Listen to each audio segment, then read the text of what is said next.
pagi. Mohon maaf ya atas keterlambatannya.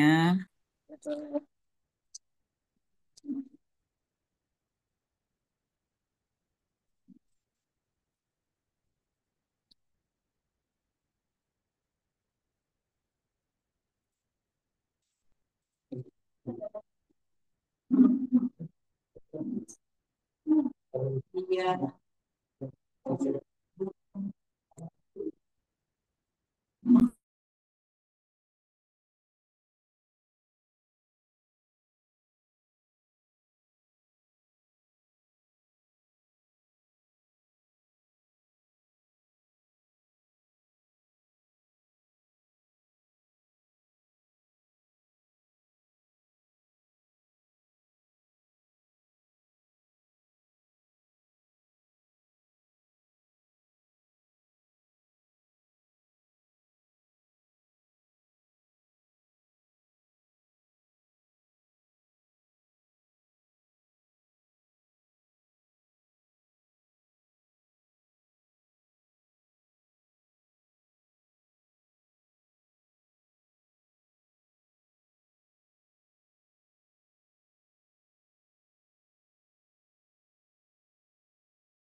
Oke.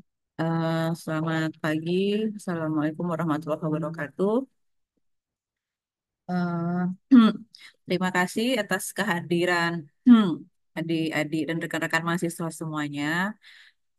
Jadi untuk pertemuan hari ini adalah eh, giliran saya untuk menyampaikan materi pembelajaran kita yang pada pertemuan ini berjudul pengendalian termal secara alami dan buatan. Jadi untuk pertemuan hari ini, kalau di tengah-tengah saya menjelaskan, ada yang mau bertanya, silahkan raise hand. Tidak perlu ketika saya berikan kesempatan bertanya ya, baru baru bertanya. Oke, jadi eh, dalam perancangan sebuah bangunan, kita itu harus melakukan pengendalian termal. Nah, apakah itu pengendalian termal? Pengendalian termal adalah proses mengatur suhu di dalam bangunan untuk menciptakan lingkungan yang nyaman dan efisien. Jadi di sini tertulis bangunan, tapi sebenarnya bukan bangunan saja ya, karena dalam perancangan kita itu merancangnya juga di dalam bangunan dan juga di tapak gitu. Jadi ketika kita merancang, yang dirancang arsitek itu di dalam bangunan dan juga di tapak yang menjadi lahan di mana bangunan kita itu berada. Jadi, eh, kenapa kita harus melakukan pengendalian termal? Pengendalian termal dilakukan untuk menciptakan lingkungan tapak yang nyaman. Supaya apa? Supaya orang yang beraktivitas di dalamnya itu nyaman. Kemudian juga harus efisien. Nah, efisien ini tentunya yang kita rancang itu jangan berlebih-lebihan tapi juga jangan kurang. Jadi efisien itu artinya pas.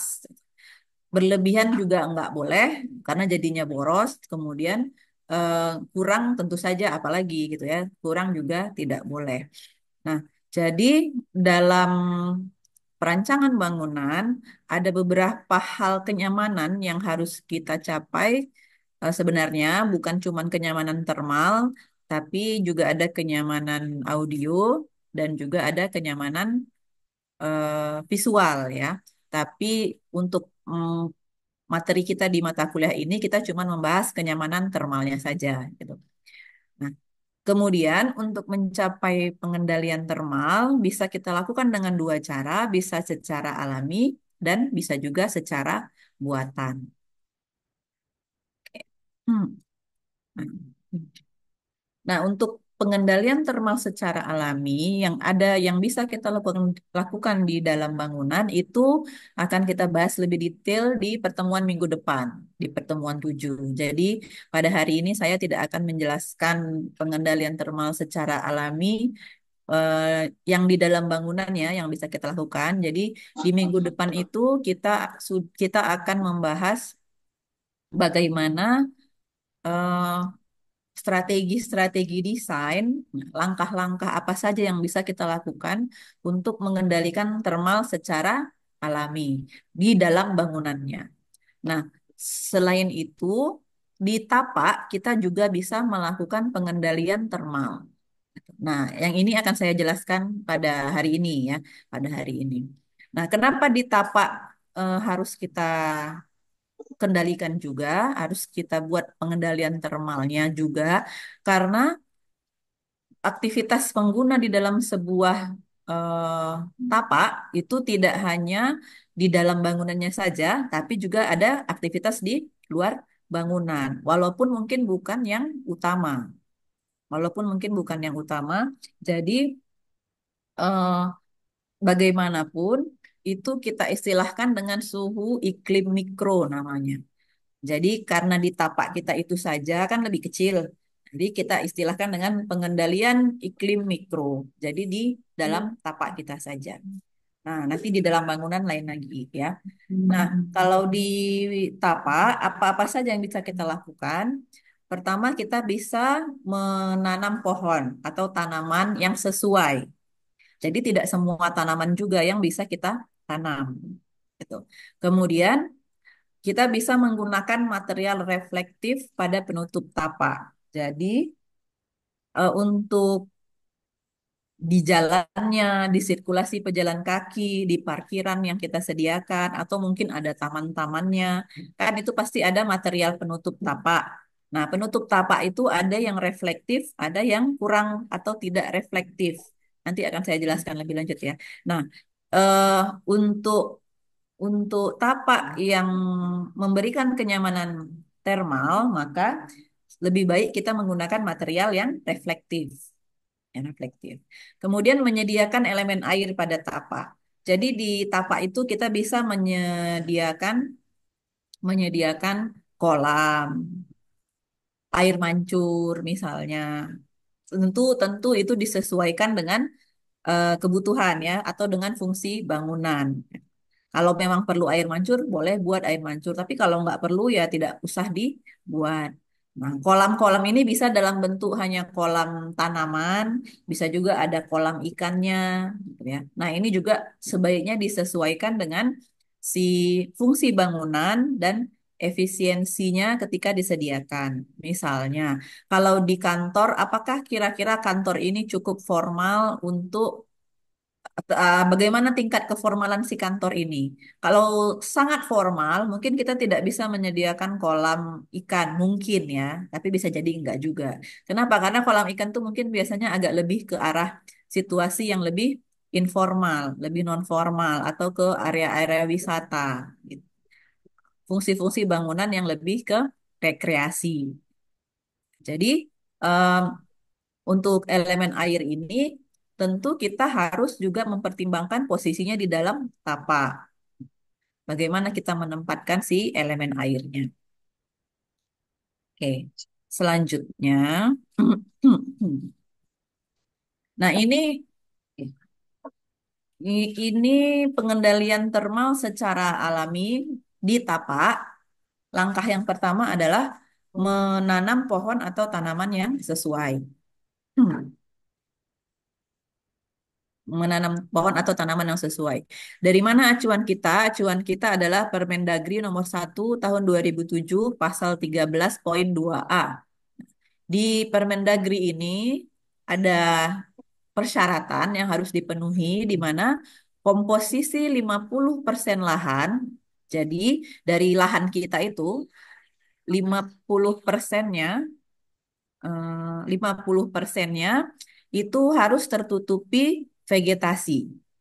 Vegetasi itu boleh terdiri atas pohon ukuran kecil, boleh pohon ukuran sedang, boleh pohon ukuran besar, boleh perdu setengah pohon, boleh perdu, boleh semak. Tapi semaknya harus dalam ukuran dewasa. Jadi dalam dalam tapak kita itu kita harus kombinasikan vegetasi yang tertera di sini, yang tertulis di sini untuk pengendalian termal. Jadi vegetasi yang tertulis di sini fungsinya adalah untuk pengendalian termal. Kalau misalnya bunga-bungaan ada tertulis di sini nggak? Nggak ada ya. Nah, tidak ada. Kenapa? Karena bunga-bungaan itu fungsinya bukan untuk pengendalian termal. Jadi, apakah tidak boleh meletakkan bunga-bungaan? Boleh. Tapi fungsinya berarti untuk apa? Estetika, benar. Tuh. Nah, jadi kalau vegetasi itu kan ada beberapa fungsi ya dalam rancangan bangunan. Vegetasi itu bisa sebagai elemen peneduh. Elemen peneduh itulah yang kaitannya dengan pengendalian termal. Ada juga yang sebagai elemen pengarah, ya, vegetasi sebagai pengarah. Jadi misalnya kita buat jalan setapak, di kanan kirinya kita buat vegetasi, gitu, tanaman-tanaman. Jadi tapi fungsinya sebagai pengarah. Bisa juga vegetasi itu adalah sebagai elemen estetika. Gitu. Nah, yang vegetasi sebagai pengarah dan peneduh itu bisa satu tanaman bisa fungsinya dua. Jadi satu tanaman yang sama dia bisa berfungsi sebagai peneduh, bisa juga berfungsi sebagai pengarah. Nah, atau misalnya dia sebagai pengarah bisa juga sebagai elemen estetika. Jadi ketika saya tadi sebutkan vegetasi itu bisa tiga fungsinya, bukan berarti satu tanaman itu eh, harus satu aja ya fungsinya. Satu tanaman itu cuma bisa menyediakan fungsi satu. Jadi satu tanaman itu bisa dua fungsi atau bisa tiga-tiganya. Bisa tiga-tiga. Ada nggak pohon-pohon peneduh yang bisa berfungsi sebagai estetika? Ada ya. Nanti saya jelaskan. Nah, ini peraturan menurut si Permendagri dari pemerintah. Kemudian ada organisasi namanya GBCI, Green Building Council Indonesia. Ini adalah organisasi di Indonesia yang mengeluarkan legalitas atau sertifikasi bangunan hijau di Indonesia. Untuk saat ini masih ini, kemungkinan di masa yang akan datang pemerintah akan ada mengeluarkan legalitas bangunan hijau tersebut. Jadi untuk hingga sekarang yang mengeluarkan legalitas bahwa bangunan ini sudah tersertifikasi bangunan hijau kategori platinum misalnya. Itu yang mengeluarkannya si GBCI ini ya. Nah, si GBCI ini yang mengeluarkannya. Sejauh ini belum tentu di masa yang depan, di masa yang akan datang bisa jadi ada yang lain ya. Nah, kalau menurut GBCI, eh, vegetasi yang terletak di atas basement tidak terhitung dalam komposisi 50% tersebut di atas. Jadi, kalau misalnya kita buat bangunan berlantai banyak atau sedang, biasanya kan ada basementnya. Nah, kadang-kadang basementnya itu luasnya lebih besar daripada bangunannya. Ya, area basementnya itu bisa jadi lebih luas, lebih lebar daripada si bangunan utamanya. Nah, di perancangan kadang-kadang di atas basement itu kita bisa membuat tanaman gitu ya. Kita bisa membuat tanaman. Nah, tapi menurut kalau GBCI yang komposisi 50% lahan ini itu nggak terhitung kalau misalnya kita meletakkan vegetasi di atas basement. Jadi yang dihitung sisa sisa lahan softscape-nya, sisa area area tanahnya, sisa area tanahnya, nah 50% dari sisa si area tanah itu yang harus tertutupi vegetasi. Nah, kalau misalnya di atas basement dibuat tanaman juga, ya berarti area vegetasinya lebih besar kan gitu. Berarti kan lebih bagus. Tapi untuk kalau GBCI, nah yang komposisi 50% lahan ini dia tidak terhitung vegetasi yang tadi ya. Ya, terhitung vegetasi yang. Nah, jadi oh sebentar. Nah, jadi untuk vegetasi yang sesuai, ini kan tadi kan saya tulis penanaman pohon atau tanaman yang sesuai. Berarti ada yang tidak sesuai. Nah, eh, jenis tanaman ini disesuaikan dengan Peraturan Menteri PU Nomor 5 strip PRT strip M tahun 2008. Pohon itu adalah semua tumbuhan berbatang pokok tunggal berkayu keras. Tuh, jadi yang pohon itu yang mana? Inilah kriterianya. Kemudian pohon kecil. Pohon kecil itu kriterianya apa? Pohon yang memiliki ketinggian sampai dengan 7 meter. Berarti kalau misalnya ada pohon ketinggiannya kurang lebih 7 meter maksimal atau 7 meter, berarti itu masih terhitung pohon kecil. Kemudian pohon sedang adalah pohon yang memiliki ketinggian dewasa 7 sampai 12 meter. Kemudian pohon besar adalah pohon yang memiliki ketinggian dewasa lebih dari 12 meter gitu. Nah, ini di kampus di sebelah ruangan kita ada pohon ya, ada pohon belum sampai puncak ini ya. Nah, belum sampai puncak, kita di lantai 2. Katakanlah satu lantai sampai plafon 4 meter ya. 4 meter. Berarti kalau kita di lantai 2 berarti 8 meter. Berarti kalau ini pohon ini, berarti ini pohonnya lebih dari 8 meter. Karena belum sampai puncak ini, masih ke lantai 3 dia kan. Berarti di sebelah kita ini pohonnya adalah pohon sedang ya. Pohon sedang. Nah, kalau ada pohon yang ketinggiannya lebih dari 12 meter, berarti dia pohon besar. Apakah semua ini harus ada, Bu, di dalam tapak kita? Tidak harus ada, tapi lebih baik ada kombinasinya.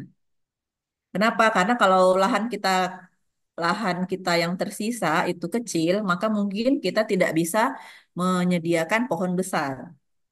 Semakin tinggi pohonnya, maka tajuknya semakin lebar kan? Tajuknya itu lebar kanopi daunnya ya. Jadi kalau lahan kita kecil, ya berarti kita nggak bisa menyediakan vegetasi yang bertajuk lebar atau mungkin pohon besar. Maka pemilihan vegetasinya harus kita sesuaikan di tapak. Vegetasi apa yang bisa di tapak kita ini.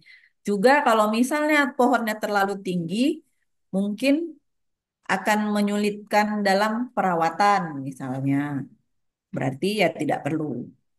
Kalau misalnya di hutan kita, hutan kampus kita, ada mungkin ya pohon besarnya ya.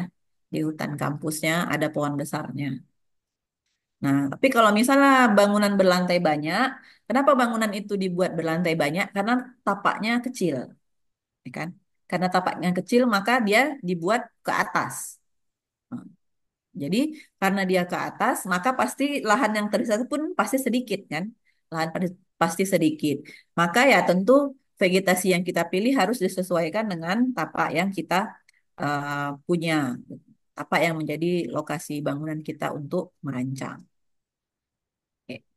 Kemudian ada yang namanya perdu, adalah tumbuhan berkayu dengan percabangan, mulai dari pangkal batang dan memiliki lebih dari satu batang utama. Perdu-perduan ada nggak perdu-perduan yang ada bunganya? Ada ya. Kayak pohon asoka, asoka ya, ada bunganya. Ini bougainville ya. Nah, bougainville itu bisa, tapi ada persyaratan lain. Kebetulan nggak saya tampilkan ya di sini ya. Vegetasi untuk di daerah publik tidak boleh yang berduri. Jadi harus ada aspek keamanan. Kalau bougainville kan ada durinya ya, jadi nggak boleh. Jadi bunga-bungaan juga yang aman, jangan yang Mbak, beracun. ya, saya bawa ya. Bawa, Pak. Saya Ada bawa. nggak bunga yang tanaman yang beracun? Yang saya obrolin sama Ada, Desma. ada tanaman yang Ada nih, Pak beracun. Yunus. Jadi kalau termakan itu Setelah ada pelapor dari racunnya Pak. di Siap. tanamannya itu. Masukan Jadi kita, nggak boleh bisa kita bisa doang nanti. letakkan di Waktu kan, area publik. memang Kalau kalau mau salah hari ditanam, itu tanam sekitar di kurang rumah lebih lah ya. 2 mingguan lah ya. Tanamnya di rumah. Saya nggak Tapi apa-apa. kalau di area publik Itu nggak boleh. Jadi Nah kalau itu di makanya kantor, ini apalagi kalau kira kalau nggak fungsi-fungsi bisa seperti rumah apa yang bisa sakit digunakan dan ini yang kan lain-lainnya itu jadi Pak dilarang ini sudah ya. saya bahas. Intinya saya Kemudian mau semak. Semak adalah tumbuhan berbatang jadi hijau dia serta tetap jalan tidak Pak. berkayu. Fix tetap Jadi dia jalan. nggak ada Cuman batang kayunya ya. terpasangnya Disebut lebih banyak. sebagai herbaceous. Ketika itu pada Hmm, Contohnya nih ya. Jadi ini contoh perancangan dengan menggunakan vegetasi. Nah, coba kita lihat. Jadi maksud 50% itu tadi ini yang biru adalah garis batas lahan ya. Nih, garis batas lahan. Kemudian garis batas basement. Nah, ini bangunannya cuman yang ini nih. Nih, cuman yang ini. Basementnya yang batasnya ungu. Berarti basementnya lebih luas daripada bangunan utamanya. Nah, jadi kalau yang 50% itu tadi, menurut GBCI tadi, yang dihitung adalah dari lahan yang tersisa ini. Ini yang ini kecil ini dia yang kecil ini. Kemudian yang ini juga, nah yang ini juga. Nah, itulah yang 50%-nya harus ada vegetasinya. Dan menurut peraturan pemerintah juga begitu. Jadi, eh, ini harus kalau kalau untuk kriteria bangunan hijau, ini dihitung nanti. Luasannya berapa, lalu vegetasi yang ditanamin apa-apa saja. Nah, ini kok coba diperhatikan, di sini kan ada ya yang pas di atas basement ini ada tamannya juga. Nah, boleh seperti ini ya, boleh. Tapi kalau di kriteria GBCI, dia ada di kriteria yang lain, dihitung dari yang lain. Ini sama kayak roof garden jadinya. Karena dia ditanam di atas beton kan, nah, bukan di atas tanah. Nah, jadi ini coba kita lihat, kita perhatikan desainnya. Desainnya ini ada area parkir, ini sirkulasi. Jadi cukup banyak area yang dipakai untuk sirkulasi. Nah, eh, ini rencana penempatan vegetasi. Jadi jenis pohon yang dipakai Kamboja kuning, yang ini yang gede. Jadi ini diameter tajuknya yang paling gede, Kamboja kuning. Kemudian ada ketapang mini. Nah, yang ini ya. Jadi yang ini ketapang mini. Hmm. Kemudian ada soka. Soka, kemudian ada glodokan tiang. Ada di kampus kita ada ya yang tinggi-tinggi itu, yang pohonnya runcing gini. Glodokan tiang, kemudian pucuk merah tahu yang mana? Tahu ya, sering dijadikan pembatas. Sini ada nggak? Nggak ada ya kayaknya. Di kampus kita nggak ada. Kemudian ini bunga-bungaannya, bakung air mancur. Jadi bunga bakung. Gitu. Nah, eh, ini tetap dihitung termasuk vegetasi, tapi bakung air mancur ini bunga-bungaannya agak gede ya, dia kayak semak dia jadinya. Jadi boleh ditampilkan. Jadi vegetasi yang disediakan ini ada yang peneduh. Si Kamboja ini estetika juga nggak? Kamboja. Ada bunganya kan? Berarti bisa jadi estetika juga kan? Kenyamanan visual ya. Kita pas ini kita melihat ada visual. Ketapang mini tahu yang mana vegetasinya, pohonnya? Saya nggak tampilkan pula ya jenis apanya, foto pohonnya. Ketapang mini ini dia peneduh, tapi juga estetik. Jadi dia kalau untuk taman modern cocok pakai ketapang mini ini karena dia eh, lebih simpel lah ya, lebih simpel. Jadi pohon-pohon yang rimbun-rimbun kayak zaman dulu itu nggak ada di sini gitu. Palem-paleman juga nggak ada ya sini ya di rencana yang ini. Kayak misalnya pohon-pohon yang berbuah itu nggak ada di sini, nggak dipakai. Boleh nggak kita pakai? Boleh, boleh kalau sesuai dengan fungsinya. Ini kan ini saya lupa kasih tahu fungsinya tadi ya. Ini kantor, kantor. Kalau misalnya saya letakkan pohon rambutan di sini cocok apa enggak? Hah? Coba yang dari Borobudur ada nggak yang mau share? Kalau pohon rambutan itu kan pohon besar ya, dia bisa tumbuh tinggi sekali. Kemudian ada saatnya dia berbuah dan biasanya banyak semutnya ya, banyak binatangnya. Jadi kalau untuk di area publik sebaiknya jangan gitu. Apalagi ini kantor ya, suasananya formal. Jadi sebaiknya tanaman yang seperti itu memang tidak ada ya di peraturannya tadi, tapi kita pakai common sense saja gitu. Pakai logika saja lah ya. Apakah cocok kita letakkan pohon tertentu di kantor gitu.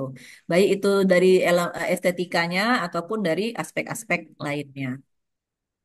Oke, jadi ini mungkin nggak terlalu kelihatan, tapi di area parkirnya ini tidak karena di area parkir eh, area yang tanahnya tersisanya sedikit, maka tidak banyak pohon peneduhnya yang bisa diletakkan. Jadi ini yang banyak ini merah sama hijau ini gelodokan tiang sama si pucuk merah. Gelodokan tiang memang dia diameternya tidak besar, tapi dia bisa tinggi. Nah, jadi kalau dia tinggi, dia bisa menghasilkan bayangan. Jadi bayangan itulah yang meneduhkan si area parkir ini. Gitu, gitu ya. Nah, jadi ini contoh ya, contoh bagaimana menempatkan pohon atau tanaman yang sesuai. Ini kantornya 15 lantai kalau nggak salah desainnya. 15 lantai. Oke, selanjutnya ada yang mau ditanya sampai sini? Yang dari Uma, yang dari Borobudur, silahkan. Kalau ada yang mau bertanya.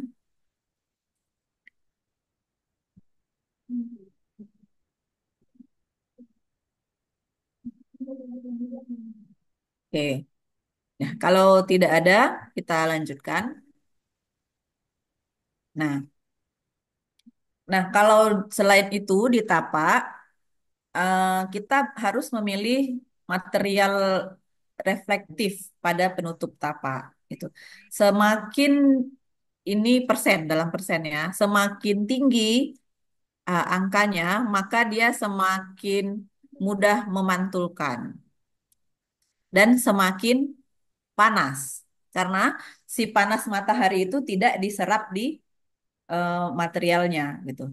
Jadi kalau ada matahari, kalau ada radiasi matahari, matahari itu sinarnya itu bisa diserap sama material, bisa juga dipantulkan. Jadi masing-masing kita harus menyesuaikan, sebentar ya.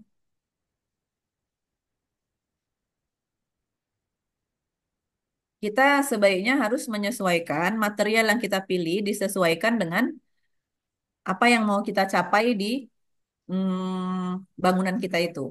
Kalau misalnya kita pakai material reflektif dia semakin terang, dia semakin sedikit reflektifnya, tapi semakin banyak yang diserap. Jadi kalau dinding tembok kita warnanya putih, bukan, dia menyerap panas, kan? eh Nanti disimpan dulu tuh di dinding, disimpan dulu di dinding. Kemudian nanti dia lama-lama dia mengeluarkan panas ke ruangan, gitu, ke ruangan atau ke sisi sebelahnya yang tidak terkena matahari. Maka menyambung dari materi minggu lalu, kalau misalnya dinding bangunan kita tempatkan di eh, sisi yang terkena sinar matahari langsung, jadi dindingnya itu kan akan menyerap panas. Maka ruangan di dalamnya, ruangan di sebelah dinding itu kalau malam dia akan panas gitu. Contohnya dinding yang menghadap ke barat, gitu. Dinding yang menghadap langsung ke barat dan tidak ada vegetasi yang membantu peneduhan gitu atau yang menghalangi atau tidak ada sun shading, tidak ada second skin, pokoknya dia langsung terkena eh, matahari barat, maka si dinding itu akan menyerap matahari, disimpan dulu tuh di dalam dindingnya. Kemudian ketika mataharinya udah ini sudah tidak ada lagi, tidak ada proses penyerapan radiasi matahari lagi, panasnya tuh dikeluarkan sama si dinding tersebut. Ya kalau dikeluarkan ke dinding sebelah luar nggak apa-apa ya, tapi kalau ke dinding sebelah dalam, nah tergantung dinding sebelah malam dalamnya ruangan apa. Kalau kita buat garasi, ya nggak masalah ya, karena kan kita tidak beraktivitas di garasi malam-malam gitu. Tapi kalau ruangan lainnya, Misalnya kita buat kamar tidur, ada sisi dinding yang menghadap barat, terus nggak ada vegetasinya, nggak ada shadingnya, pokoknya tidak ada perlindungan. Maka di malam hari bisa dipastikan itu pasti ruangannya panas. Jadi gimana Bu? Apakah dalam desain berarti tidak boleh sama sekali dinding itu menghadap barat? Kalau bisa, jangan. Tapi kan kadang-kadang nggak bisa ya. Karena kan tapak itu kita biasanya diserahkan ini loh tapak kalian gitu. Coba rancang. Terus ternyata sesudah dirancang, ternyata ada satu ruangan atau satu area yang dindingnya memang harus menghadap barat. Nggak bisa kita atur lagi gitu. Dan mungkin itu ruangan-ruangan yang ada aktivitas di dalamnya. Ini untuk studi kasus rumah tinggal lah ya. Rumah tinggal yang ketika malam masih ada aktivitas. Kalau kantor kan nggak apa-apa ya. Karena orang di kantor aktivitasnya jam 6 sore sudah pulang gitu. Jadi nggak ada masalah. Tapi kalau di area apartemen ya, area hunian lah ya, apartemen, rumah susun atau rumah tinggal biasa kan, maka itu akan menimbulkan ketidaknyamanan termal untuk orang yang beraktivitas di dalamnya. Jadi bagaimana kalau seperti itu? Maka kita kembali lagi ke eh, pengendalian iklim mikronya. Yang alami dulu bagaimana? Bisa nggak di luarnya itu kita letakkan vegetasi? Jadi kalau misalnya ini dinding, oh ini sini kelihatan nggak? Ini dinding, kemudian sini mataharinya. Nah di tengah-tengahnya bisa kita berikan vegetasi. Kalau memang dindingnya tidak bisa memang harus menghadap barat. Nah, material yang kita pilih ini, nah kalau untuk di tapak, eh, ini rumput, ya nih rumput reflektasnya rendah. Jadi kalau misalnya ini kalau pasir lebih tinggi reflektansnya. Jadi kalau misalnya rumput dan pasir sama-sama dikenakan matahari dengan panas yang sama, dengan jam yang sama, mana yang lebih panas? Berdiri di atas rumput atau berdiri di atas pasir? Di atas pasir.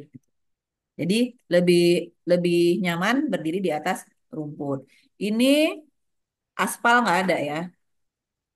Nah, ini air rendah ya, berarti lebih nyaman. Kemudian, nah, beton, beton cukup tinggi. Blacktop ini ya warna hitam. Kemudian, ya aspal nggak ada ya. Tapi aspal kan warnanya gelap ya. Jadi dia juga lebih panas. Hmm, oke. Jadi itu untuk pengendalian termal secara alami yang ditapak. eh, yang di dalam bangunan itu nanti akan dibahas di minggu depan. Sampai sini apakah ada yang mau tanya? Yang bertanya?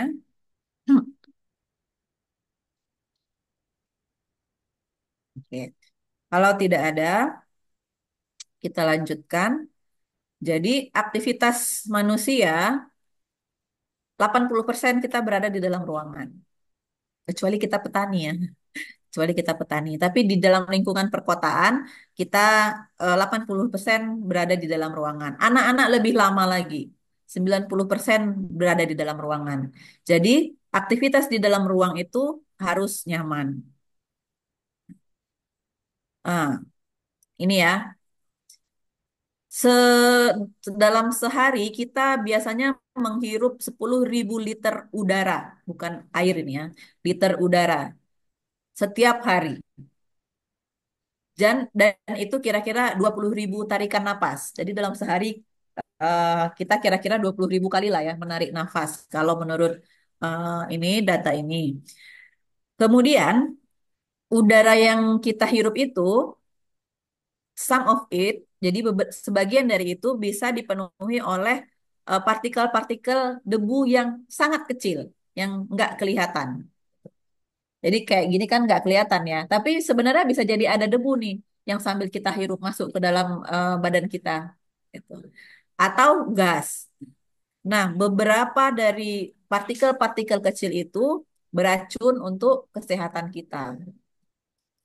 Nah, ini tadi sebagian besar orang, 90% beraktivitas di dalam ruangan. Kemudian bangunan yang dibangun dengan prinsip hijau, hijau tanda kutip, bukan warna hijau ya, tapi prinsip hijau, itu bisa membuat kesehatan kita lebih baik. Terutama untuk orang-orang yang punya alergi dan asma. Pemicunya biasanya debu ya. Saya juga ada alergi debu.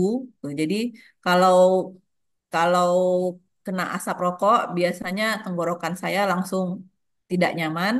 Kadang-kadang kalau menyemprotkan parfum pun saya bisa langsung bersin. Padahal itu wangi ya, bukan bau-bauan yang tidak enak, tapi eh, bisa bersin-bersin.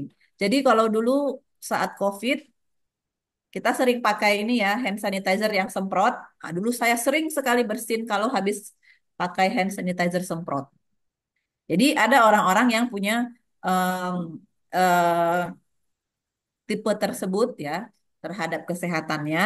Nah, kalau bangunan itu kita buat dengan lebih sehat, dengan prinsip hijau, maka simptomnya atau gejala-gejalanya itu bisa jauh lebih berkurang.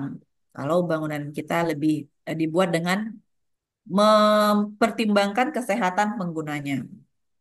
Oke. Nah, bangunan, baik itu rumah tinggal, biasanya dibangun dengan material-material yang ada racun-racunnya, tuh, ada beracunnya. Kenapa? Karena memang itulah material yang masih ditemukan oleh eh, apanya ya, oleh ilmuannya ya, ilmuwan materialnya, masih itulah material yang ditemukan. Kadang-kadang material itu memang jadi toksik, jadi beracun gitu. Nah, nah ini kita lewatin saja. Ah, ini ya, ini aja lah ya saya lihat. Kita lihat tabel ini. Jadi ada yang namanya AQI values, nilai Air Quality Index, indeks kualitas udara, ya, nilai indeks kualitas udara. Jadi ini bisa dihitung, ya, bisa dihitung dan itu ada skalanya. Kalau 0 sampai 10 berarti kualitas udaranya bagus. Kemudian yang kuning sedang, yang oranye tidak sehat untuk orang-orang yang sensitif. Nah, yang seperti tadi lah ya, yang alergi debu segala macam. Kemudian kalau sudah warna merah berarti dia sudah tidak sehat. Termasuk juga untuk orang yang tidak sensitif. Warna ungu very unhealthy, sangat tidak sehat.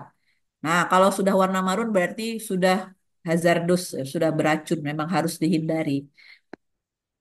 Jadi ini di perkotaan kadang-kadang ada displaynya ya, perhitungannya nanti kadang-kadang ditampilkan itu. Saya ingat dulu kalau di Kota Medan ada di pusat kota di dekat sekitar Jalan Imam Bonjol ada satu. Dulu waktu ada kebakaran hutan di Kalimantan kan sampai ke Sumatera tuh ya, sampai ke Medan itu dia warnanya oranye yang kita disuruh pakai masker terus. Nah, tapi seingat saya sekarang itu alatnya sudah tidak ini lagi ya, tidak berfungsi lagi.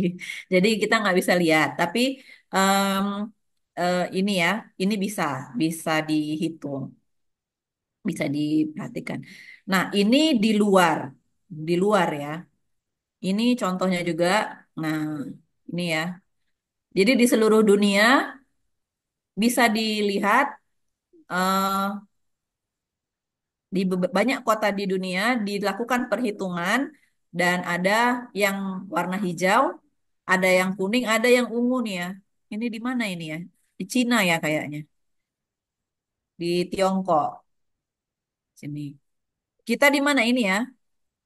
Ini kayaknya yang dihitung cuman di Sumatera, di Jawa ya. Di Jawa sama Kalimantan ya. Di Pulau Jawa kuning nih berarti. Moderate. Sumatera kayaknya nggak ada di dalam apanya sampel. Tidak dijadikan sampel. Ini di mana nih? Ini Amerika Utara ya, di benua Amerika Utara, banyak hijaunya. Nah, ini ada yang ungu di Afrika bagian selatan. Oh, Amerika bagian selatan, sorry. Jadi ini eh, bisa. bisa dihitung. Nah, itu kan di luar. Tapi pada sebagian besar kasus, air pollutants itu ternyata di dalam ruangan itu bisa 2 sampai 5 kali lebih tinggi daripada di luar ruangan. Kenapa? Karena nih, karena ada situasi-situasi tertentu dan ada barang-barang yang terletak di dalam ruangan.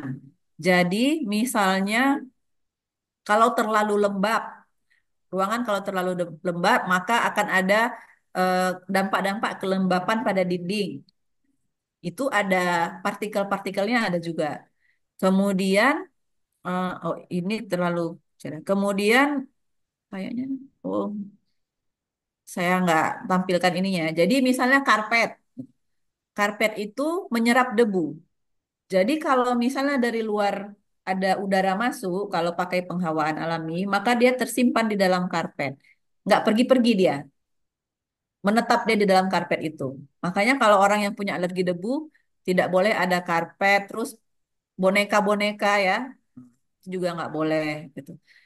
Karena dia bisa menyimpan eh, debunya, partikel-partikel debunya bisa tersimpan di dalam benda-benda tersebut. Gitu. Jadi, nah, jadi kalau misalnya di dalam ruangan, salah satu caranya bisa dengan menggunakan pengendalian termal secara buatan. Gitu. Jadi kalau misalnya bangunannya berlantai banyak, kalau kayak contoh yang tadi sampai 15 lantai, tentu kita pasti akan ada mayoritas ruangannya adalah menggunakan penghawaan buatan, tidak lagi penghawaan alami. Mungkin ada bagian-bagian yang pakai penghawaan alami, tapi sebagian besar itu pakai penghawaan buatan biasanya. Nah, dalam penghawaan buatan atau penggunaan HVAC, kemarin sudah saya jelaskan sedikit ya HVAC itu apa. Maka kita ada syarat-syaratnya yang dimana di dalam ruangan tersebut itu harus mencapai standar kesehatan tertentu. Jadi ada monitor dan alarm CO dan CO2. Jadi misalnya di ruangan-ruangan tertentu itu seperti di area parkir basement atau parkir di dalam ruangan. Itu kan ada zat karbon dioksida dari kendaraan. Nah, kadar CO2 di dalam ruangan tersebut atau di dalam area parkir tersebut itu harus diketahui dan harus sesuai standar. Karena kalau di atas standar, maka itu sudah berbahaya untuk orang yang menghirupnya. Contohnya juga ruangan-ruangan yang dihuni banyak, didatangi orang dalam sekali banyak gitu. Contohnya convention hall. Jadi dalam 5 jam ada banyak orang yang beraktivitas di dalamnya. Atau supermarket, supermarket ya. Dalam jam-jam tertentu akan ada pengunjung yang paling tinggi dan akan banyak orang beraktivitas bersama-sama di dalamnya. Nah, kita kan bernapas itu mengeluarkan CO2. Jadi ketika situasi sangat ramai, kalau misalnya terlalu banyak CO2, lebih banyak CO2-nya daripada O2-nya, maka bisa menyebabkan gangguan kesehatan untuk si penggunanya gitu. Jadi, idealnya di dalam ruangan-ruangan tersebut itu ada monitornya, monitor CO2-nya. Jadi alatnya itu diletakkan di dinding, kemudian bisa dideteksi kalau misalnya CO2-nya sudah lebih tinggi. Ini untuk ruangan yang pakai AC ya, pakai AC. Nah, jadi ada laju pergantian udara dalam ruang, ini bisa dihitung. Kemudian dalam penyediaan AC, dalam penggunaan AC ada penggunaan refrigeran namanya. Refrigeran ini eh, apa kalau di AC apa ya biasanya ya dalam kalau servis apa yang sudah habis? Oh saya jadi lupa. AC-nya udah nggak dingin lagi gitu. Refrigerannya habis berarti. Rayonnya Bu. Nah, refrigeran yang harus digunakan itu harus yang non CFC. Kenapa? Karena kalau yang ada CFC-nya ini bisa merusak lingkungan. Nah, ini standar ruangannya. Gitu. Kurang lebih 25 derajat Celcius dan kelembapannya sekian. Ya, 60%. Oke. Nah, jadi dalam sistem penghawaan buatan di alat yang kita pilih itu ada filternya. Ada filternya. Eh, Filternya ini berarti kalau misalnya dia kodenya 14 sampai 20, berarti dia banyak yang bisa difilter. Contohnya yang ini ya. Kalau misalnya dia 20%, dia bisa memfilter virus. Jadi kemarin waktu COVID ada ada beberapa produk AC yang mengeluarkan AC yang katanya bisa, dia mengklaim itu bisa memfilter virus. Tuh. Memang bisa, Bu, ya memang bisa. Ininya levelnya ini, MERV 20. Cuman yang AC itu tadi kan dia yang klaim gitu. Harusnya kan orang lain yang menguji dan menyatakan, oh ya, ini AC ini memang bisa memfilter virus. Kemudian ini ada yang di level 14 sampai 16 dia bisa memfilter asap. Jadi nggak masuk ke dalam ruangan asapnya. Sistem AC itu kan, kenapa dia bisa di dalam bisa dibuat dingin? Karena dia mengambil udara luar. Kan udara dari luar itu kan diserapnya. Habis itu di dalam sistem AC itu kan ada air dan segala macam itu diolah sehingga mengeluarkan uap air yang lebih dingin ke dalam ruangan gitu. Nah, jadi kalau dari luar itu udaranya sudah tidak bersih, itu yang diserap sama si AC, kalau AC-nya filternya tidak baik, berarti kan debu-debu dari luar itu kan tetap bisa masuk ke dalam bangunan gitu. Nah, tapi kalau filter AC-nya bagus, ya berarti tersaring partikel debu yang dari luar tadi. Nah, jadi kalau kita melihat kodenya, ya kalau misalnya yang cuman 1 sampai 4 berarti ya cuman sedikit lah, kurang dari 20%. Nih ya, air filter ya filter udaranya akan menangkap partikel udara yang ukurannya 0,03 sampai 1 mikron itu cuma 20%. Kalau yang MERV 17 sampai 20, 99,999 99,9% bisa difilter. Baru. Jadi yang bagus berarti uh, MERV 13 inilah ya bisa ya kurang dari 75. Per 14 75 sampai 84% bisa difilter. Nah, ini yang lebih gede 1 sampai 3 mikron, 3 sampai 10 mikron partikel udaranya yang bisa disaring. Jadi tentu saja tapi semakin bagus filternya, harganya juga pasti semakin mahal ya. Nah, ini sama seperti yang tadi. Ya, ini cuma ini dalam bentuk tabel, ini dalam bentuk uh, grafik ya. Kurang lebih sama seperti ini. Nih. Kemudian, nah ini. Jadi polusi udara di dalam bangunan itu bisa dari luar, dari ozon, bisa dari asap kendaraan bermotor, bisa dari asap-asap yang lainnya. Tapi di dalam ruangan bisa juga ada banyak material-material yang menimbulkan eh, toksik gitu ya, zat-zat toksik kepada kesehatan manusia.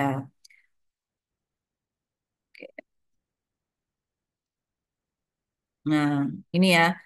Asbes ya, asbes nggak boleh lagi dipakai.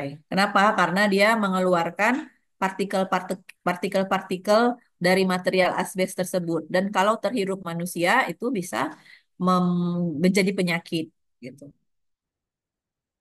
Tapi masih ada nggak rumahnya yang pakai asbes? Masih ada nggak di rumah masing-masing pakai asbes? Mungkin masih ada.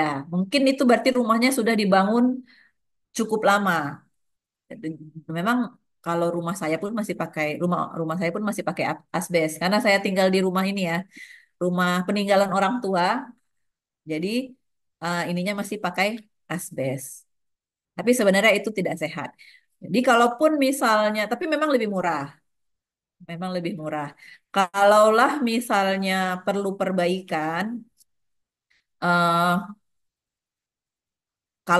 kalau memang kita memang mau menghemat sehingga perlu pakai asbes, mungkin asbes itu bisa diletakkan di ruangan-ruangan yang tidak banyak orang beraktivitas di dalamnya. Misalnya di garasi atau di gudang mungkin. Tapi kalau memang bisa dihindari tentu lebih bagus lagi ya. Tentu lebih bagus lagi. Kemudian, ah, jadi kontaminan dari udara bisa berasal dari peralatan HVAC. Jadi bisa mikroorganisme itu bisa berkembang di dalam sistem AC tersebut. Kemudian bisa memasukkan yang tadi ya, bisa karena kalau misalnya AC-nya tidak filternya tidak baik atau kurang baik, maka debu-debu dari luar bisa tetap masuk ke dalam ruangan. Nah, ini dari peralatan non HVAC ya. Oke. Nah, lembab ya. Jadi kalau dinding ruangan kita ada yang lembab, itu bisa eh, mengeluarkan partikel-partikel yang mengganggu kesehatan. Kemudian ini kutu, kutu tungau. Nah, dari tempat tidur, dari tempat tidur. Jadi bisa tidak kelihatan, tapi bukan berarti tidak ada. Jadi itu bisa ada. Makanya kita disuruh ganti spray dalam jangka waktu tertentu. Kemudian kabut ya, asap dari luar. Orang kalau bakar sampah, maka asapnya itu ada partikel-partikelnya. Itu berbahaya. Kenapa? Kelihatan bentuk asapnya kan. Warna asapnya itu kelihatan. Berarti kan ada banyak dia partikel-partikel di dalamnya. Nah, itulah yang bisa terhirup oleh orang lain. Kemudian ya asap dari memasak atau asap dari rokok, hewan juga bisa ya, bulu-bulu hewan. Nah, kalau misalnya partikel-partikel tersebut ataupun AC-nya tidak mampu menyaring partikel-partikel tersebut, maka bisa terjadi yang namanya sick building syndrome. Sick building syndrome ini adalah gangguan kesehatan diakibatkan oleh kegiatan menghuni atau bekerja di dalam gedung. Apa penyebabnya? Nah, kalau pakai AC sentral yang pengaturannya kurang baik, maka itu bisa menyebabkan sick building syndrome. Atau misalnya kelembapan yang rendah di dalam gedung. Nah, sekarang pernah nggak kalian mengalami ini di ruangan ber-AC? Sesudah keluar atau ketika berada di ruangan ber-AC tertentu, kita merasakan gejala-gejala ini. Gitu. Jadi itu bisa jadi kalau pengaturan AC-nya tidak tepat. Jadi suhu dari AC terlalu rendah. Oh, ternyata suhu dari AC kalau terlalu rendah bisa menyebabkan penyakit-penyakit ini. Kemudian kekurangan udara segar dalam sistem AC. Jadi seperti yang saya bilang tadi, eh, dalam sistem AC tersebut kita tetap harus ada memasukkan udara luar, dari luar bangunan. Nah, udara itulah yang dimasukkan ke dalam bangunan. Udara dari luar itu dimasukkan ke dalam bangunan, tapi sudah diolah sehingga jadi lebih dingin gitu. Nah, kalau kekurangan udara segar dalam sistem AC itu, jadi misalnya terjadi kerusakan sehingga alatnya tidak bekerja, maka bisa menyebabkan gangguan kesehatan. Nah, dia namanya sick building syndrome karena disebabkan oleh pengaturan penghawaan buatan yang kurang baik. Ya, kalau misalnya kalian flu karena tertular teman flu, ya namanya bukan sick building syndrome, ya flu biasa. Jadi sick building syndrome ini penyakit-penyakit yang disebabkan pengaturan AC yang tidak baik. Nah, ini ketika kita masuk ke dalam ruangan, tiba-tiba kok kita merasa gatal, kulit kita terlalu kering atau mata kita iritasi, gatal-gatal. Nah, bisa jadi karena di dalam sistem AC-nya ada alergen mikrobiologis. Nah, bisa juga sakit kepala. Jadi kalau misalnya kalian masuk ke dalam ruangan ber-AC, terus setelah beberapa saat berada di dalam ruangan tersebut, merasa sakit kepala, Bisa jadi ini pengaturan suhu AC-nya tidak tidak baik atau kekurangan penghawaan itu tadi juga gitu. Kelembaban udara terlalu tinggi. Nah, itu bisa seperti itu.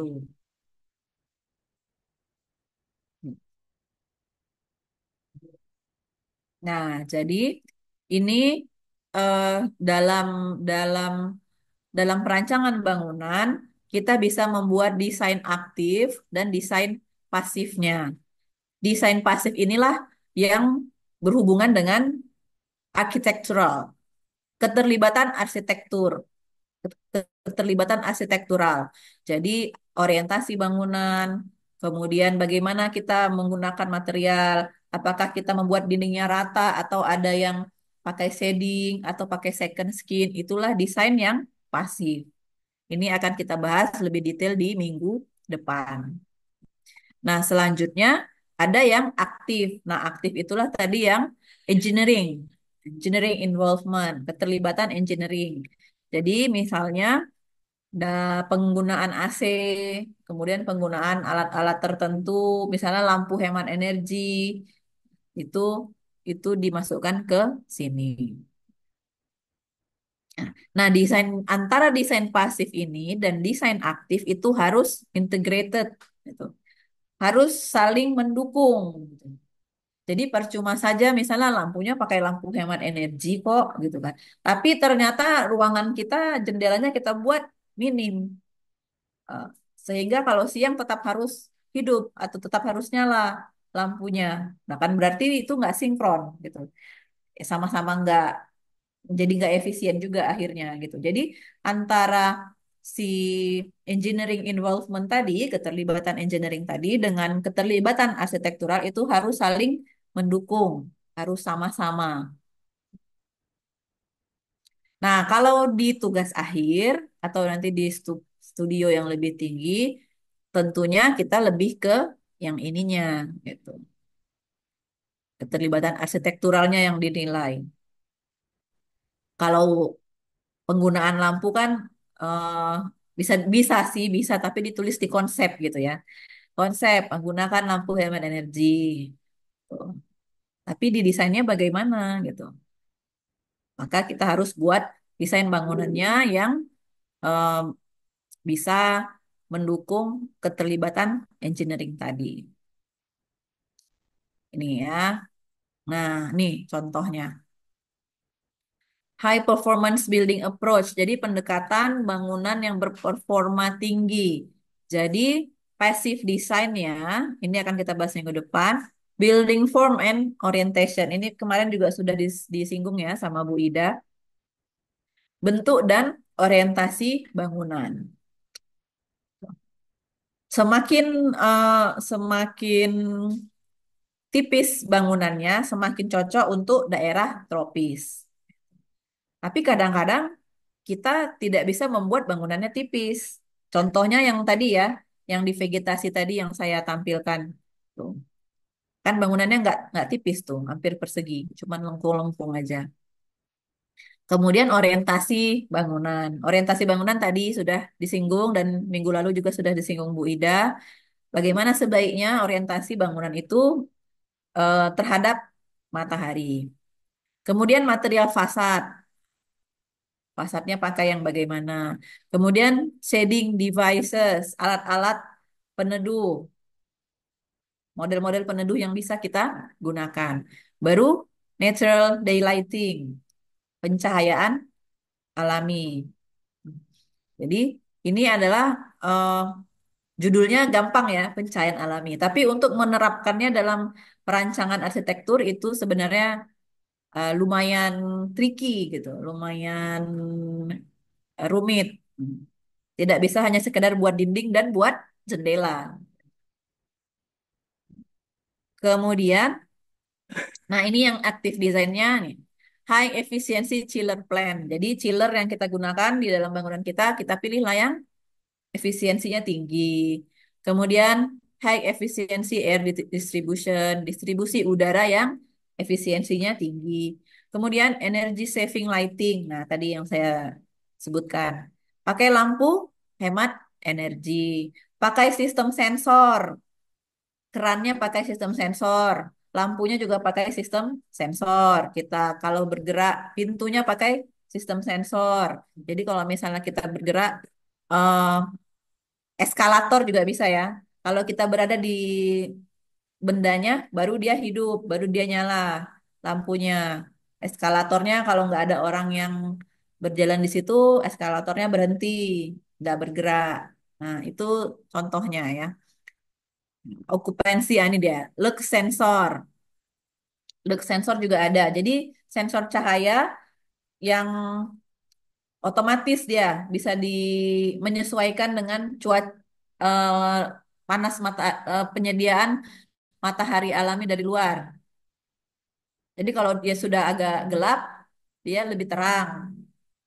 Kalau misalnya dia terang dari luar, lampunya mungkin otomatis mati atau eh, hidupnya pada level tertentu saja, level yang paling rendah.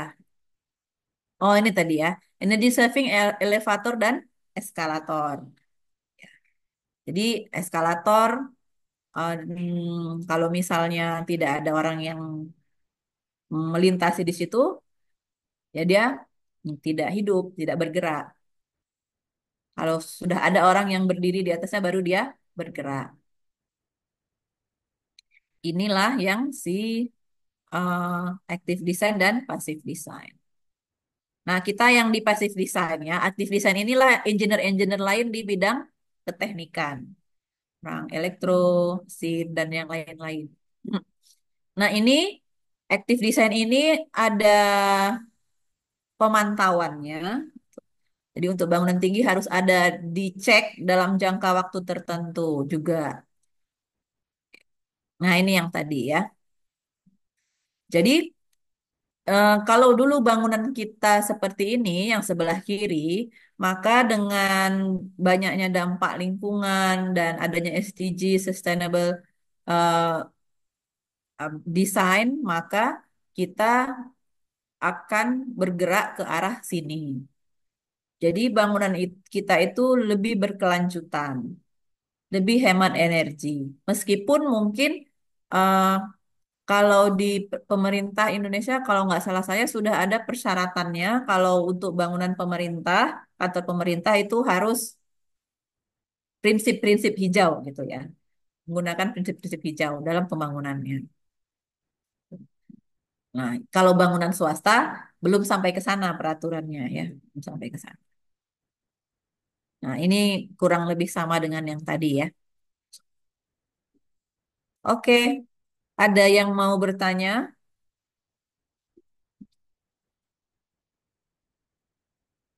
untuk bahan kita hari ini?